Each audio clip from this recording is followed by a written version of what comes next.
Hey, welcome back to another video. I tried shooting this yesterday and I just had no luck, so start again, fresh day.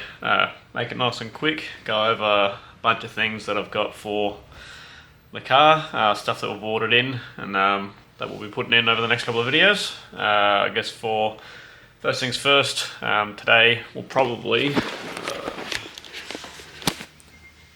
throw in some GTR coils. Put them in from Tarks and the new sort of upgraded brake master because it's got R35 GTR brakes on it, just make it all feel a bit better. Yeah, we've got new steering wheel, GK Tech, super dampener from ATI, trigger kit, offset pulley just to help with all of that, battery tray, new gauges, new fuel hanger, coilovers. Yeah, a couple of bits and pieces, and then just waiting on, got an email from Wiring Specialties, pulled out all the wiring out of the car, the chassis harness and the engine harness, just pulled the whole lot out. It was all pretty shot, and just bit the bullet and ordered up a new one. Cost me a fair bit, but should save the car from burning to the ground and just get rid of all those little gremlins, and then if I ever do have a wreck in this one, I can just unplug it and take it with me. So yeah, probably well worth the investment. So we'll start off doing that stuff today. So this is the Tarks GTR Smart Coil kit. It's obviously just some spacers and some bolts. And these are Hitachi branded, so not OEM, but technically OEM, if that makes sense. That's a lot better than the stuff I had in there, which is neat. And this should essentially just drop straight in. I shouldn't even have to change the stalk length, which is nice and handy. So, and then we just run this bracket over the top and we're done. So this is really basic to do. Basically they give 4 spacers.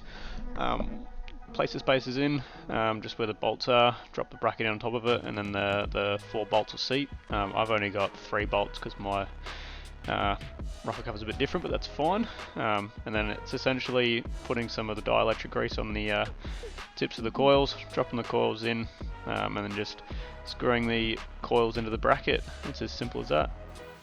Glad I checked my camera and did a test because all of this footage that I just recorded, no audio. I'm glad I can just speed it up and run it through for you, but it's in, kit's in. Super easy. They couldn't have made it any easier for anybody to do or put in their car, so that's done. I've got it in the computer now, as you can see, just to see what it would look like and what it would sound like, because this is a brand new camera, and yeah, somehow I mucked it up. We'll crack on now. We'll go on to the brake master upgrade, which is this one here. Now, something I recommend going to buy is something like this. This is just a fluid transfer syringe. It's just a big syringe basically, so I can take all of the fluid out of the brake master. I'll set the camera up and just sort of try and make these videos as in-depth as I can while making them interesting and not fluffing them up. So, all right, cool. Got some extra lights set up in the corner there. Anyways, so we're going to swap out this just for a newer one, because I'm pretty sure they're the exact same thing. Just this one's newer and better nick. While I'm here, I may as well swap them out. The pedal did feel a bit spongy, so hopefully this fixes it. And then if it doesn't, then at least I got a spare anyway. Alright, so what you're going to need: pump, container to put the fluid in, take the cap off, and you've got like a filter. Pop that filter out, pop it just there. Probably should have taken the lid off this first, but here we go.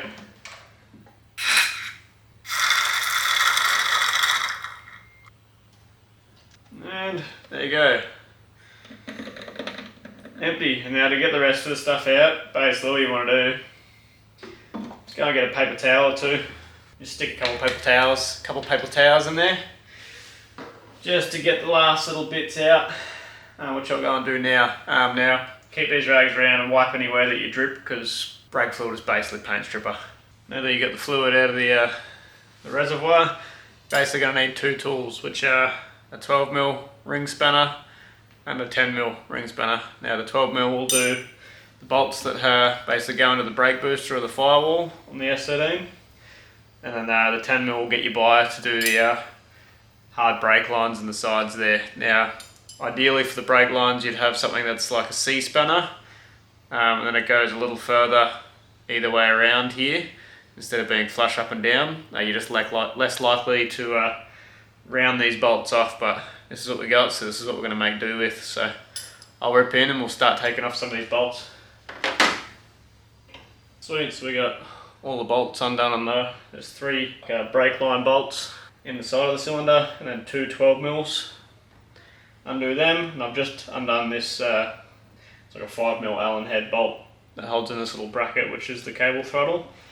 It runs into the whole thing. I've just undone that, and we should be able to just a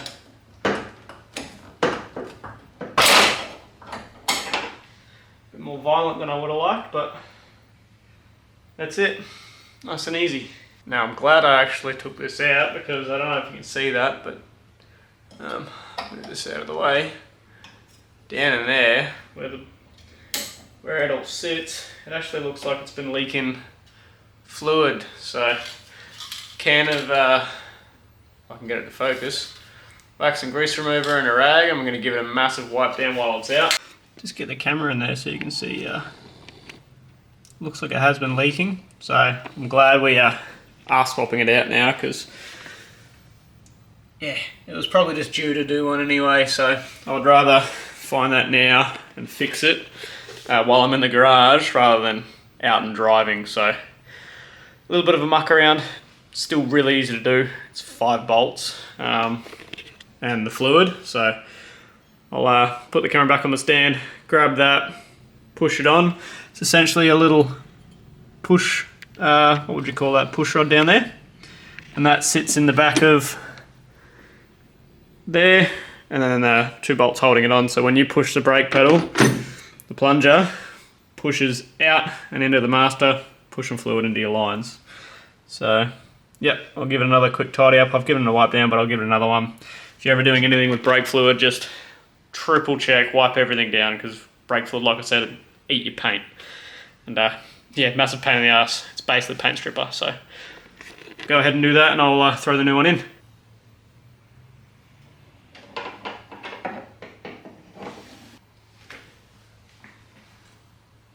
Alright, so all done. We get the bolts down the side tightened up. I'll probably never get them back on again once I take them off, so they're just old and rounded, so I'll probably have to go a GK Tech braided line kit once there, if I ever want to do this again. 12 my bolts are in, around where the master goes in has been all cleaned up, so pop the cap off, pour in some fluid. Now, you do have to bleed the brakes after this. I won't be doing that in this video, but get yourselves one of these kits. It's basically just a bit of clear tube that goes onto the caliper nipple, and a bottle that catches all the fluid, and you get someone to sit in the car, pump the brake 3 or 4 times, hold it, and while they're holding the pedal, you've got this little clear line on the brake nipple, and you crack it, let the fluid through, close it back off, they can release the brake and pump it up again. And that's basically just getting air bubbles out of the line and putting fluid in, so when you hit the brakes it's actually pumping fluid and not air. So I'd say it's a pretty successful little video. We got a new brake master in and the GTR coils. It's extremely hot in this garage now. We're slowly rolling into summer in Australia, so I'll probably have to look at getting some aircon or just open it up, but even then it's just blowing hot air in. Besides the point, I think that was pretty successful. Hopefully you learnt a little bit. Like, anyone can do that. You don't have to be a mechanical genius to be able to put those parts in. All you needed was 12mm spanner, 10mm spanner, and a set of metric Allen keys, and you can do all of that in literally 45 minutes if you weren't holding the camera to your face. So like, comment, subscribe. I'm going to be plodding along and doing some more bits and pieces. Hopefully it was informative. If you have any questions or you want me to see me do anything on the car, let me know, because I'm having fun just tinkering, even though it doesn't run yet. It's just fun to play around on it. So see you in the next one.